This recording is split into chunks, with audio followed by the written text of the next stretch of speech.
Hello everyone. So guys, एक test paper है ये, तो चलिए थोड़ा सा ग्रामर टेस्ट भी हो जाए कि आपको कितना आता है ग्रामर। यहाँ पर आप देख रहे हैं लिखा है कि कंबाइंड ग्रेजुएट लेवल टायर 1, ये टीयर 1 कह लीजिए। तो ये इसमें काफ़ी कुछ है, तो एक टेस्ट करके देखते हैं। सॉल्व पेपर है ये, 2017 का है ये। तो चलिए शुरू करते हैं गाइस। देखिए यहाँ लिखा हुआ है कि in the following questions some part of the sentence may have errors, यानी किसी सेंटेंस में एरर होगा।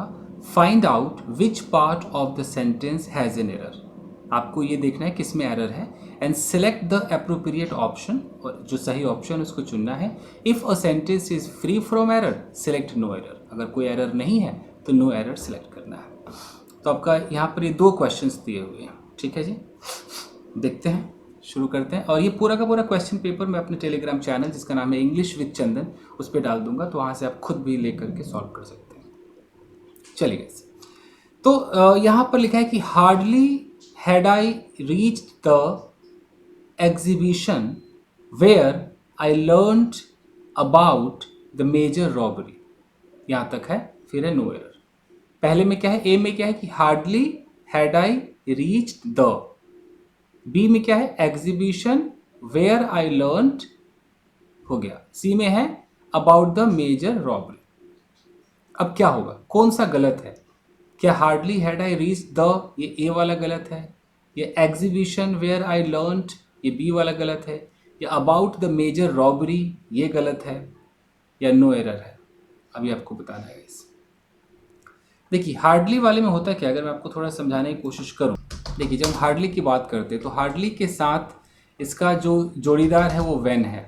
ओके, कई बार हार्डली के साथ बिफोर भी देखा गया है, बट वेन ज़्यादा चलता है। अगर मैं कहता हूँ कि hardly had I reach there when it started raining, तो आप देख रहे हैं कि हार्डली वाला सेक्शन है कि hardly had I reach there, अभी मुश्किल से तो वहाँ पहुँचा ही था कि बारिश होने लगी, व्हेन इट स्टार्टेड रेनिंग। तो ये इसके साथ व्हेन सूट करता है। तो अगर इस हिसाब से हम देखें दोस्तों, तो देखिए कि हार्डली वाले में यहाँ तक ओके है, यहाँ पर वेयर है तो ये तो गलत है ना, वेयर की जगह व्हेन होना चाहिए। तो यानी कि जो बी पार्ट है वो गलत है, देख रहे हैं बी पार्ट है, तो फिर हमारा ऑप्शन आता है बी, यानी कि पहले का बी गलत है। समझ में आ रहा है कुछ? बी गलत है। चलिए अगला है कि no sooner did the sun rise when we resume the journey after having a hasty breakfast. तो no sooner did the sun rise, okay, अभी सूरज निकला भी नहीं था कि वी रिज्यूम द जर्नी, हमने अपनी जर्नी शुरू की after having a hasty breakfast, फटाफट नाश्ता किया और जर्नी चालू कर दी। तो किस में गलत है? ए पार्ट है कि no sooner did the sunrise, क्या ए पार्ट गलत है? या when we resume the journey, ये बी है, क्या ये बी पार्ट गलत है? या after having a hasty breakfast, ये गलत है। तो आफ्टर हैविंग होता है आईएनजी लगता है, तो ये गलत तो लग नहीं रहा है। नो सूनर डिड, अगर डिड है तो यहाँ राइज होगा, ये भी सही है। अगर यहाँ पर हैड होता तो राइजन होता, तो ये भी सही लग रहा है। यहाँ पर व्हेन है, तो जब भी हम नो सूनर की बात करते हैं तो देख लीजिए जरा, इसका भी जोड़ीदार होगा कि नो सूनर, इसके साथ हम दैन का इस्तेमाल करते हैं। यानी कि मैं बोलूँ कि no sooner did I go there, फिर मैं लगाऊंगा दैन इट स्टार्टेड रेनिंग। अभी मैं वहाँ मतलब जैसे पहुँचा कि बारिश होने लगी, तो नो सूनर के साथ दैन का इस्तेमाल होता है, या आप आगे पढ़ेंगे। तो उस हिसाब से अगर हम देखें तो यहाँ पर व्हेन लिखा हुआ है, यानी कि जो बी पार्ट है इसका, इसमें भी बी गलत है, ये बी गलत है। ओके, चलिए आप भी देख लीजिए अपने हिसाब से। तो ये हमारा पहला और दूसरा क्वेश्चन हो चुका है हमारा, ये एरर वाला है। अब आगे बढ़ते हैं। तीसरे चौथे में क्या है कि in the following questions the sentence given with a blank to be filled in with an appropriate word, कोई खाली जगह है उसको इन 4 ऑप्शंस में से सही ऑप्शन लगाना है। देखते हैं। He dash to the problem of air pollution in his speech, अब 4 ऑप्शन है। He averted to the problem होगा, कि he adverted to the problem होगा, कि he exclaimed to the problem होगा, या he mentioned to the problem होगा। He dash to the problem of air pollution, यानी कि एयर पोल्यूशन की प्रॉब्लम को उसने डैश किया इन हिज स्पीच, अपने भाषण में। तो एयर पोल्यूशन की प्रॉब्लम को उसने मेंशन किया, उसने अवर्ट किया, एक्सक्लेम किया, एडवर्ट किया। क्या होगा? देखिए अवर्ट का मतलब क्या होता है? अवर्ट का मतलब होता है कि हम अवर्ट करते हैं, टालते हैं, रोकते हैं। तो अब उसने स्पीच में एयर प्रॉब्लम को टाला, हो नहीं सकता है। और वैसे भी अवर्ट के साथ अवर्टेड, किस अवर्ट जब बोलेंगे तो सीधा ऑब्जेक्ट आएगा, टू प्रपोजिशन तो आएगा नहीं, तो ये नहीं। एक्सक्लेम्ड आएगा कि उसने एक्सक्लेम किया। कुल मिलाकर के एक्सक्लेम के साथ भी एक्सक्लेम टू द प्रॉब्लम नहीं, ऐसा नहीं होगा। टू हमारा ये कोई फिक्स्ड प्रपोजिशन की तरफ इशारा कर रहा है। ही मेंशन टू द प्रॉब्लम नहीं, ही मेंशन द प्रॉब्लम होगा। तो टू जो फिक्स्ड प्रपोजिशन है वो एडवर्ड के साथ आता है गाइस। एडवर्ड का मतलब होता है किसी को रेफर करना, तो वही रेफर ही कर रहा है कि he adverted to the problem of air pollution. तो कई बार आपको फिक्स्ड प्रपोजिशन जब आप पढ़ेंगे ना, तो आप उस प्रपोजिशन से समझ जाएंगे कि अच्छा 4 ऑप्शंस है, तो फिक्स तो इसके साथ ही लगता है, एडवर्ड के साथ टू लगता है। आपको पता चलेगा, तभी पता चलेगा जब आप ये पढ़ेंगे, नहीं तो फिर ये तो मतलब ही नहीं बनता कि आपके समझ में आएगा, कुछ भी समझ में नहीं आएगा। 4 ऑप्शंस में से आप बस तुक्का ही लगा सकते हैं, यही रियलिटी है। चलिए तीसरा हो गया। चौथा देखिए, Rohan is so magnanimous. Magnanimous मतलब बहुत दिल का बड़ा, बहुत बड़ा है Rohan. That everyone is always dash to help him in his project, कि उसका जो प्रोजेक्ट है उसमें हर बंदा उसको हेल्प करने के लिए डैश हो जाता है। इतना वो मैग्नानिमस लड़का है रोहन कि कोई भी उसको हेल्प करने के लिए डैश हो जाता है। तो क्या ईगर हो जाता है, एंथुजियास्टिक हो जाता है, रिलक्टेंट हो जाता है, या इग्नोरेंट हो जाता है? पहले तो हमें वर्ड्स के मतलब भी पता होने चाहिए। एंथुजियास्टिक का मतलब क्या होता है? ईगर का देख लेते हैं। ईगर का मतलब होता है उत्सुक। एंथुजियास्टिक का मतलब होता है फुल, एकदम एनर्जी से भरा हुआ। रिलक्टेंट का मतलब क्या होता है? कि जहाँ मन ना हो, रिलक्टेंट। और इग्नोरेंट तो अज्ञान होता है, कि उसको कुछ नॉलेज ही ना हो। तो फिर क्या? तो रोहन इतना मैग्नानिमस है कि हर बंदा उसके लिए रिलक्टेंट, बिना मन वाला हो जाता है। मन नहीं करता हेल्प करने का, नहीं हो नहीं सकता। तो रिलक्टेंट को हमने एलिमिनेट कर दिया, ये तो हो ही नहीं सकता है। अज्ञानी इग्नोरेंट हो जाता है हर बंदा, ये भी नहीं हो सकता है। अब है कि हर बंदा एनर्जेटिक होता है, एंथुजियास्टिक। तो is always, everyone is always enthusiastic to help him, या ऑलवेज ईगर टू, ईगर के साथ टू आता है। Always, everybody is always eager, हमेशा उत्सुक रहता है, एक्साइटेड रहता है, ईगर रहता है to help him. Eager suit कर रहा है, तो इसका ए होगा गाइस। ओके, कुछ करने के लिए आप ईगर होते हैं। एंथुजियास्टिक तो बंदा है, बट इन दोनों में ही लग रहा है कि क्या होगा, बट ईगर ही होगा। तो ये समझ में आ गया। चलिए आगे देखते हैं। In the following questions, out of the 4 alternatives select the word similar in meaning to the word given. यानी कि सिनोनिम्स की बात कर रहे हैं, सिमिलर इन मीनिंग की बात कर रहे हैं। अब यहाँ पर ये 2 वर्ड्स हैं, पहला देखते हैं। यहाँ लिखा है सक्कुलेंट। अब सक्कुलेंट के जैसा इन चारों में से कौन होगा? सक्कुलेंट का मतलब क्या सकिंग होगा, क्या सॉफ्ट होगा, क्या जूसी होगा, या पेल होगा? क्या होगा? देखिए, सक मतलब चूसना होता है, तो ये सक्कुलेंट। और सक, सॉफ्ट का मतलब जो सॉफ्ट है, नरम है, वो है। पेल का मतलब पीलापन जो पड़ जाए, या फीका चेहरा हो जाए, पेल होता है। जूसी का मतलब रस भरा होता है। तो इस तरह के वर्ड्स में आप तब फंसेंगे दोस्तों, जब आपको पहले ही वर्ड का मतलब ना पता हो। सकुलेंट का मतलब होता है रसदार, तो अगर आपको इसका पता होगा तो तुरंत आप जूसी पे चले जाएंगे, क्योंकि सेम सिनोनिम पूछ रहा है ना कि उसकी जैसा बताइए। तो सकुलेंट का मतलब रस भरा, तो जूसी मतलब भी रस भरा, तो आप सीधा सी इसका ऑप्शन आता है। छठा है आपका कॉन्ग्रीगेशन। देखिए कॉन्ग्रीगेट का मतलब होता है इकट्ठा होना। लोग इकट्ठे होते हैं, किसी सभा उभा में इकट्ठे होते हैं, कोई धार्मिक जगह पे जो भीड़ इकट्ठी होती है तो कॉन्ग्रीगेट कहते हैं। तो कॉन्ग्रीगेशन है। तो अगर मुझे इसका मतलब पता है तो फिर मैं इन 4 ऑप्शंस में देखूंगा कि डिस्कशन का मतलब तो कुछ और होता है, डिस्कस करना होता है। तो इकट्ठा और डिस्कस करना तो एक जैसा है नहीं। कॉन्ट्रैक्शन तो किसी चीज़ को छोटा कर देते, कॉन्ट्रैक्ट कर देते, संक्षिप्त, ये भी नहीं हो सकता है। अटेंशन तो होता है अपना कहीं पर फोकस करना, वो भी नहीं हो सकता। असेंबली का मतलब होता है कि असेंबल होना, तो बिल्कुल साफ पता चल रहा है। तो ये तभी पता चलेगा ना जब आपको कॉन्ग्रीगेशन का मतलब पता हो। इसीलिए आपको वर्ड्स मीनिंग याद करने पड़ेंगे, आपको सिनोनिम्स एंटोनिम्स याद करने पड़ेंगे। तो ये आपका क्लियर हो गया, डी है इसका। चलिए अगला है कि in the following questions out of the 4 alternative select the word opposite in the meaning. अब अपोजिट की हम बात कर रहे हैं, तो अपोजिट आपका 7वां 8वां है। 7वां लिखा है कि इवैनेसेंट, इवैनेसेंट का अपोजिट क्या होगा। अब इवैनेसेंट का मतलब पता होगा तभी तो अपोजिट आप जान पाएंगे। इवैनेसेंट का मतलब होता है कि कोई चीज़ कम पल के लिए हो, क्षण भंगुर समझते हैं, कुछ देर के लिए हो। तो इवैनेसेंट का अपोजिट क्या है, इसका उल्टा क्या होगा। अब उल्टा मैं सबकी हिंदी बताता हूँ, खुद ही सोच लीजिए। एंटाइसिंग क्या होता है, एंटाइसिंग मतलब कोई चीज़ अगर एंटाइसिंग है मतलब आकर्षक कह लीजिए। एंटाइसिंग मुझे लगता है एंटाइसिंग आकर्षक होना चाहिए, कोई चीज़ एंटाइसिंग है आकर्षक। फ्लीटिंग का मतलब होता है कि वो भी रुकता नहीं, फ्लीट हो जाता है, भाग जाता है, तो ये भी क्षणभंगुर ही हो गया। इरैटिक, इरैटिक का मतलब कोई चीज़ सही नहीं, रेगुलर नहीं है, इरेगुलर टाइप इरैटिक है। और इल्यूसिव का मतलब इल्यूजन से रिलेटेड है, कुछ माया वा से रिलेटेड हो गया। अब क्या फिट बैठ रहा है, फ्लीटिंग तो फिट नहीं बैठेगा क्योंकि फ्लीटिंग तो सिमिलर वर्ड लग रहा है। इवैनेसेंट, इवैनेसेंट और फ्लीटिंग तो एक है। इरैटिक इरेगुलर है, तो क्षण भंगुर और इरेगुलर। हाँ, इल्यूसिव मायावी है।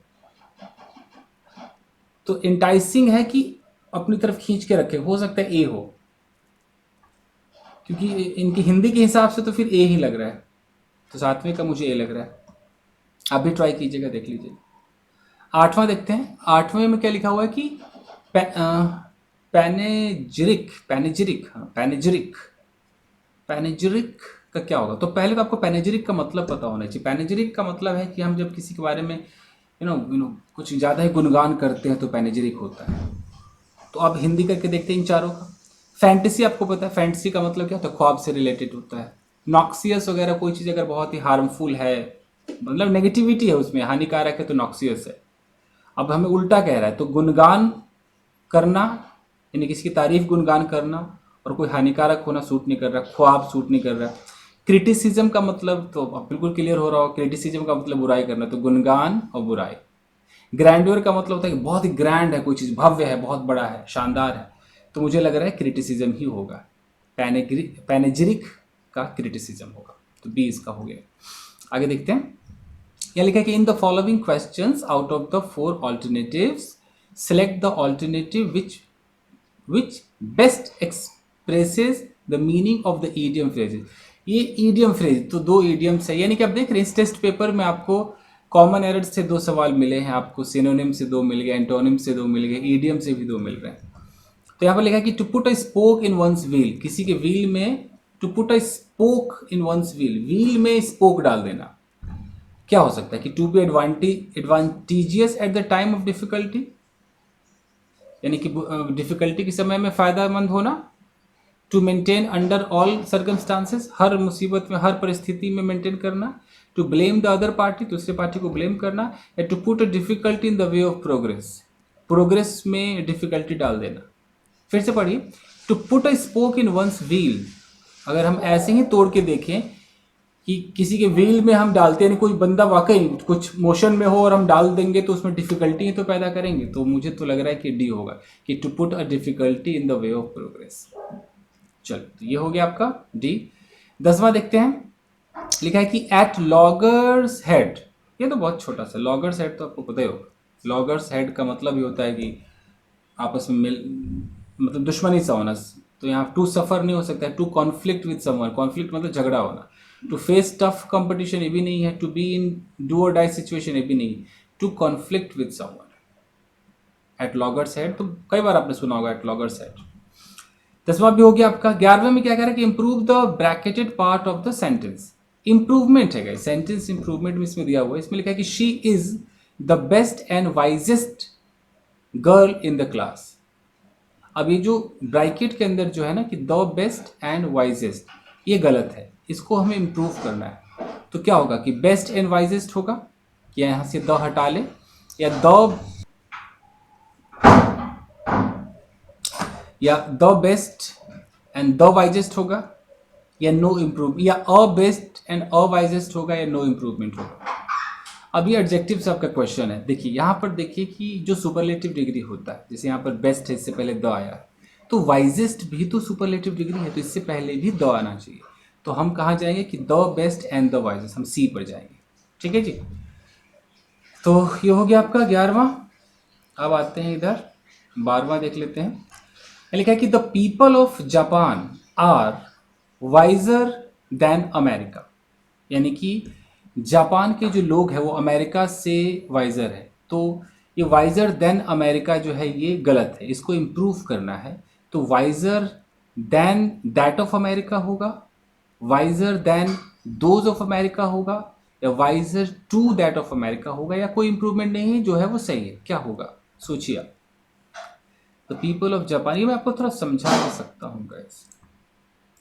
देखिए अगर मैं ऐसे कहता हूँ कि the steering of my car, मेरे पास एक कार है, मेरे कार का जो स्टेयरिंग है वो स्टेयरिंग आपके, अगर मैं कहता हूँ my the steering of my car is better than your car, अगर मैं सेंटेंस को ऐसे बोलता हूँ तो क्या ये सेंटेंस सही है कि मेरे कार की स्टीयरिंग आपकी कार से तो बेहतर है? बेशक हम हिंदी में ऐसा बोलते हो, बट अंग्रेजी, जब अंग्रेजी पढ़ेंगे तो उसमें होगा कि अगर आप बात कार की स्टीयरिंग की कर रहे हैं तो आपकी कार की स्टीयरिंग किसी और के कार से बेहतर नहीं है, किसी और के कार की स्टीयरिंग से बेहतर है। स्टीयरिंग की तुलना स्टीयरिंग से करेंगे, व्हील की तुलना व्हील से करेंगे, कलर की तुलना कलर से करेंगे, पूरी कार से हम नहीं कर सकते। तो ये होना क्या चाहिए था, ऐसे होना चाहिए था कि the steering of my car is better than the steering of your car. ये हो गया करेक्ट। अब है कि बात यहाँ पर, एक बार हमने स्टीयरिंग का यूज़ किया है, ये नाउन है, यहाँ भी हमने स्टीयरिंग का यूज़ किया, तो एक ही नाउन को बार बार यूज़ ना करके फिर हम क्या कर देंगे, इस स्टीयरिंग की जगह दैट लगा देंगे। तो क्या हो जाएगा कि the steering of my car is better than, अब जो द स्टीयरिंग है उसकी जगह हम दैट लगा रहे हैं, तो better than that of your car, better than that of your car. तो देन दैट ऑफ, यहाँ दैट का मतलब स्टीयरिंग है कि बार बार स्टीयरिंग ना बोल करके हमने दैट बोला। ये क्लियर समझ में आ रहा है? अब अगर कोई चीज़ प्लूरल में दिखाना है, अगर मैं कहता हूँ कि द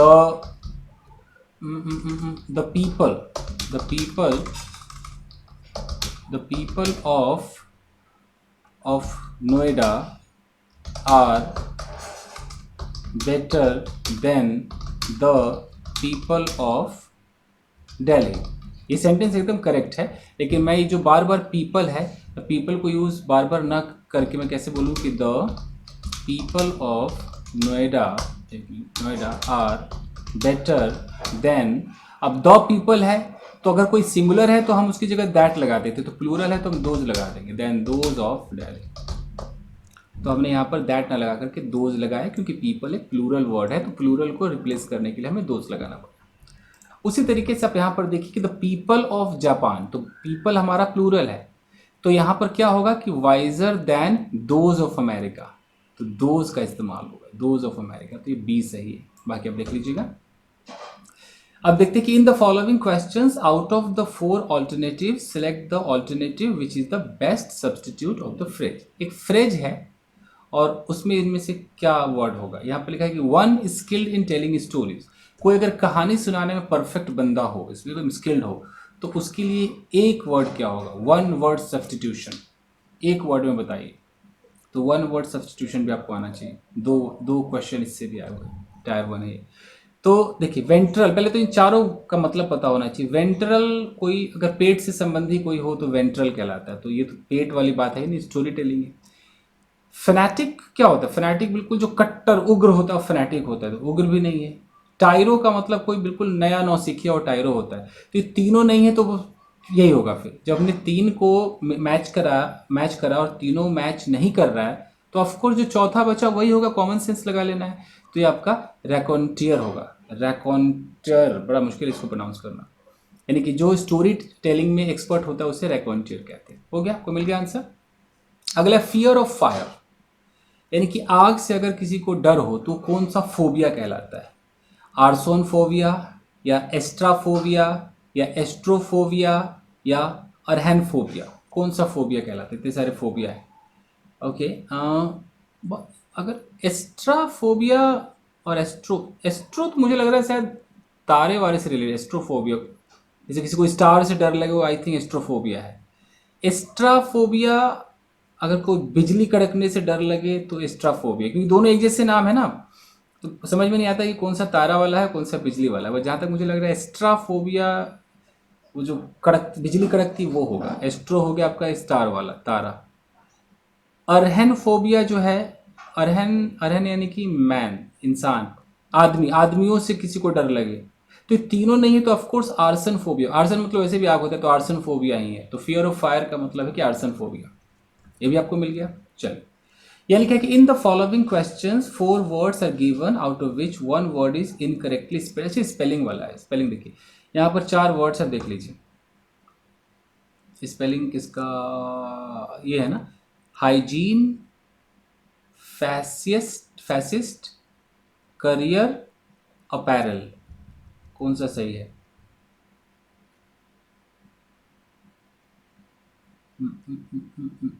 मतलब कौन सा गलत है? हाइजीन गलत नहीं लग रहा है, करियर तो सही लग रहा है, करियर सही है। अपैरल, अपैरल भी सही लग रहा है, फैसिस्ट भी सही लग रहा है। हाइजीन में भी हाइजीन नहीं, कोई स्पेलिंग, स्पेलिंग की तो कोई गारंटी नहीं, बड़ा मुश्किल है स्पेलिंग। हाइजीन पे मुझे डाउट है। इसमें क्या है? Reside, revise, advice, demise. इसमें तो सारे ये डिमाइस में हो सकता है, डिमाइस। यहाँ मुझे लग रहा है सी की जगह ऐसा आएगा, डिमाइस। डिमाइस मतलब क्या होता है? किसी की मृत्यु, मौत को डिमाइस कहते हैं। यहाँ आई थिंक ऐसा ना चाहिए। तो स्पेलिंग देख लीजिएगा, यहाँ मुझे हाइजीन में डाउट है, यहाँ मुझे डिमाइस पे डाउट है। आगे देखते हैं। चलिए, यहाँ लिखा है कि in the questions below consist of a set of labelled sentence out of the 4 options given, select the most logical order of the sentences to form a coherent paragraph. यानी कि सेंटेंस का जो ऑर्डर होता है ना, PQRS, वो वाला यहाँ पर दिया हुआ है। अब इस ये मुश्किल तो है गाइस, इसकी कोई हिंदी करने नहीं बैठता है, कुछ लॉजिक लगाता है। जैसे यहाँ पर ये लिखा है कि he raised his voice against idol worship. जैसे कि शुरुआत इसने ही से की है, तो हम लॉजिक क्या लगाएंगे कि अचानक हम किसी चीज़ की शुरुआत प्रोनाउन से कैसे कर सकते हैं? नाउन की जगह पे प्रोनाउन होता है, तो पहले तो कोई नाउन से इंट्रोड्यूस करेगा, उसके बाद उसकी जगह प्रोनाउन लगाएगा, तो पी से तो हो नहीं सकता। तो ऑप्शन देखते हैं, क्यू वाला ऑप्शन है, पी वाला है, तो पी वाला तो हम काट ही देते, पी से तो शुरू हो ही नहीं सकता है। अब हमारे पास 3 ऑप्शन बचते हैं, क्यू वाला बचता है, आर से है और एस से है। देख लेते हैं, पी वाला तो हो नहीं सकता, क्यू वाला देखते हैं कि people are generally very open and accept social changes with a positive attitude. People लोग, क्यू से शुरू हो सकता है। ओके, अगर क्यू से शुरू होगा तो क्यू के बाद आर आएगा। आर एक बार मैच करके देखते हैं कि Swami Dayanand Saraswati is remembered with reverence and affection among the social reformers of the 19th century. People are generally very open and accept social changes with a positive attitude. फिर स्वामी का है, Q R S. India is a country which respects spiritualism much more than materialism.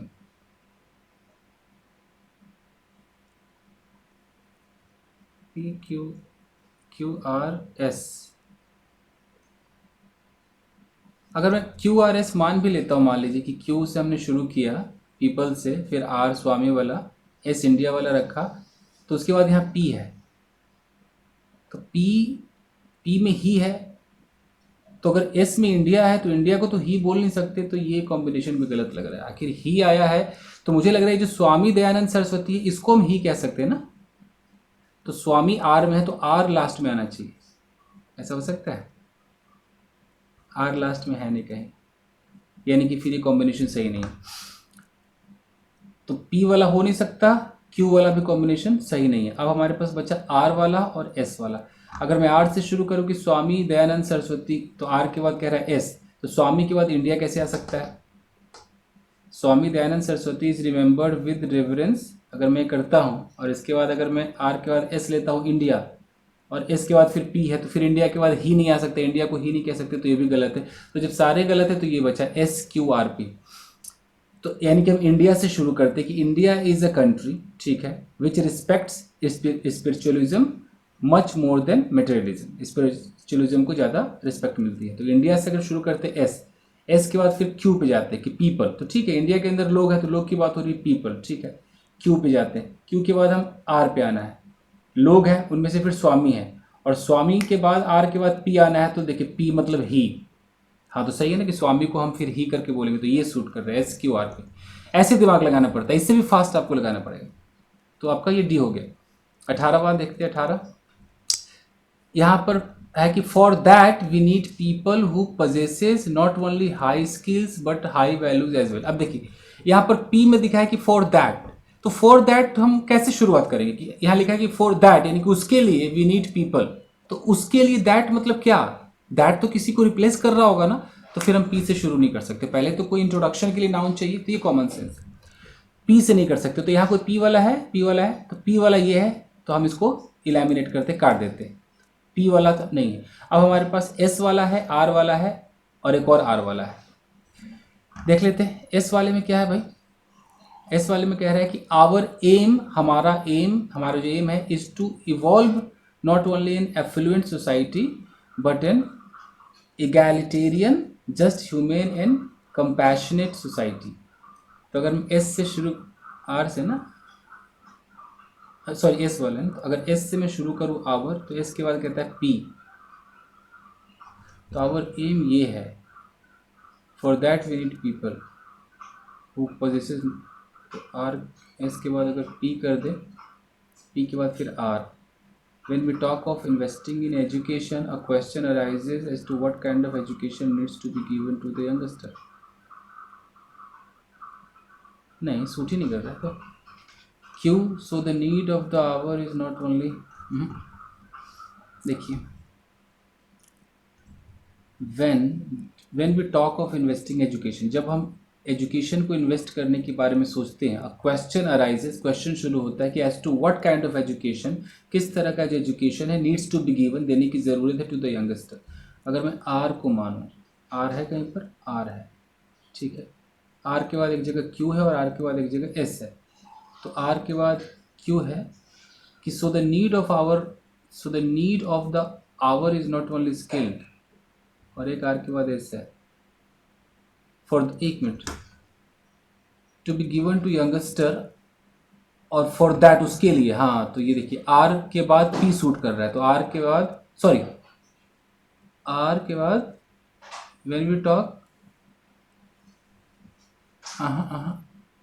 Are के बाद यहाँ S है, when we talk given to the youngster our aim is to evolve not only in affluent society. अगर R के बाद S लेते हैं और एस के बाद फिर पी, फॉर दैट, ठीक है, और पी के बाद Q, so the need of, I think R S P Q.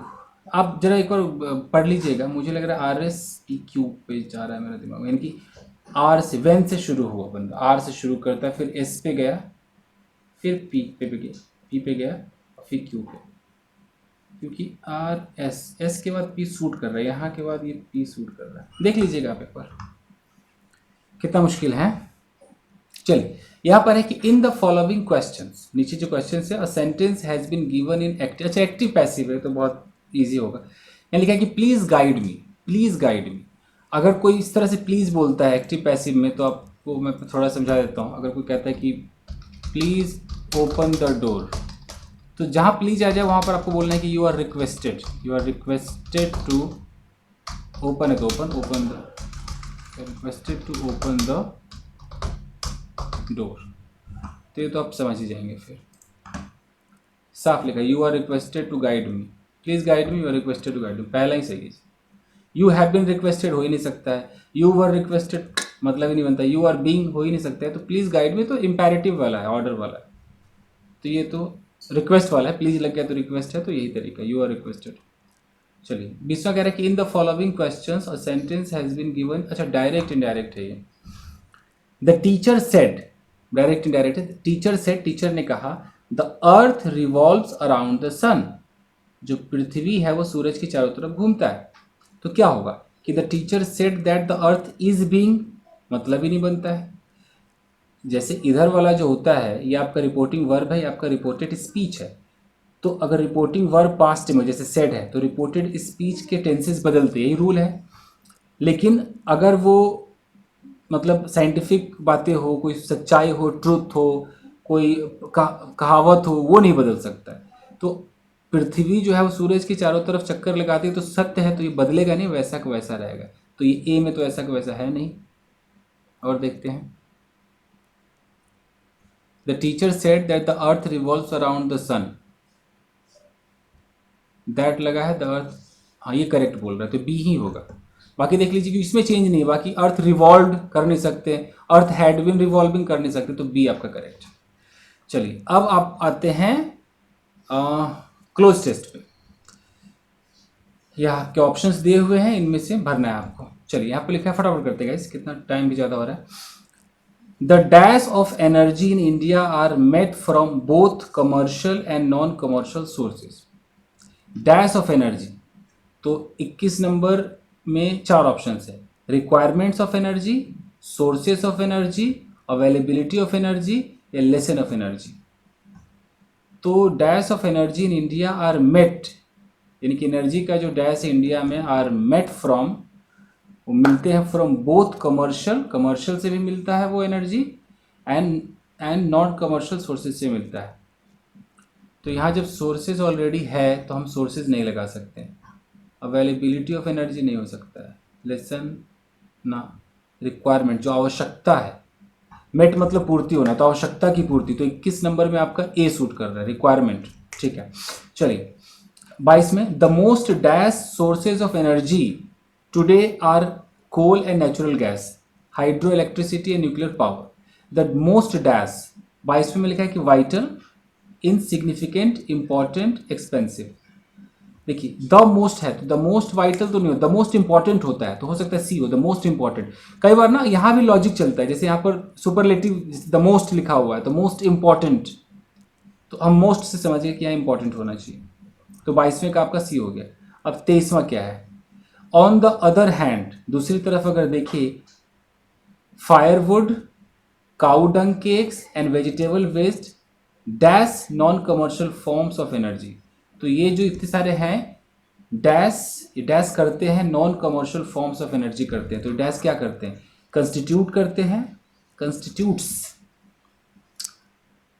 या कंबाइंस, या मिक्सेस, या कोलैबोरेट्स, सारे के अंदर सिंगुलर का इस्तेमाल किया है। On the other hand firewood, cowdung cakes and vegetable waste etc constitutes,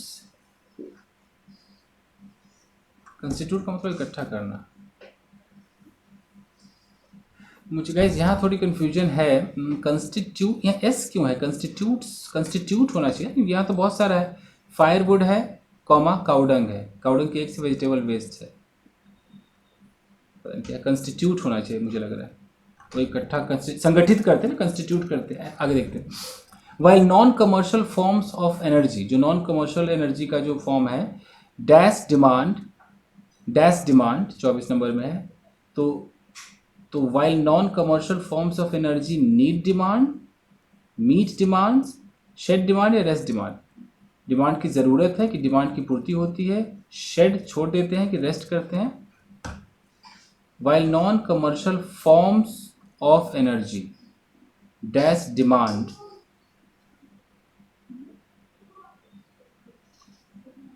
जबकि ये डिमांड करते हैं, need demand, meet demand, need ज़रूरत है, while non commercial forms of energy को ज़रूरत है डिमांड की, मीट डिमांड, डिमांड की पूर्ति होती है, जबकि coal is the dash source of commercial energy India, जबकि जो कोल है वो डैश सोर्स है, डैश मतलब dash source of energy, smallest source है, हार्डेस्ट है, लार्जेस्ट है, हैवीएस्ट, यानी कि कोयला ज़्यादा है ना तो लार्जेस्ट होगा।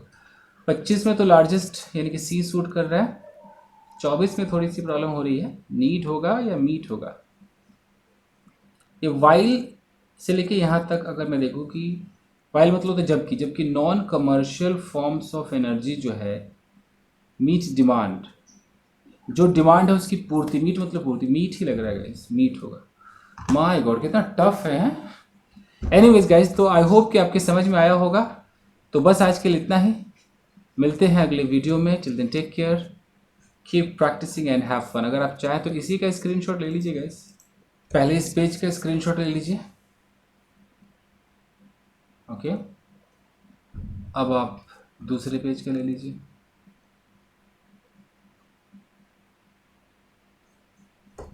दूसरे पेज में इतना ही था बस। ठीक है guys, see you in another episode. Till then take care, keep practicing and have fun. Thank you guys.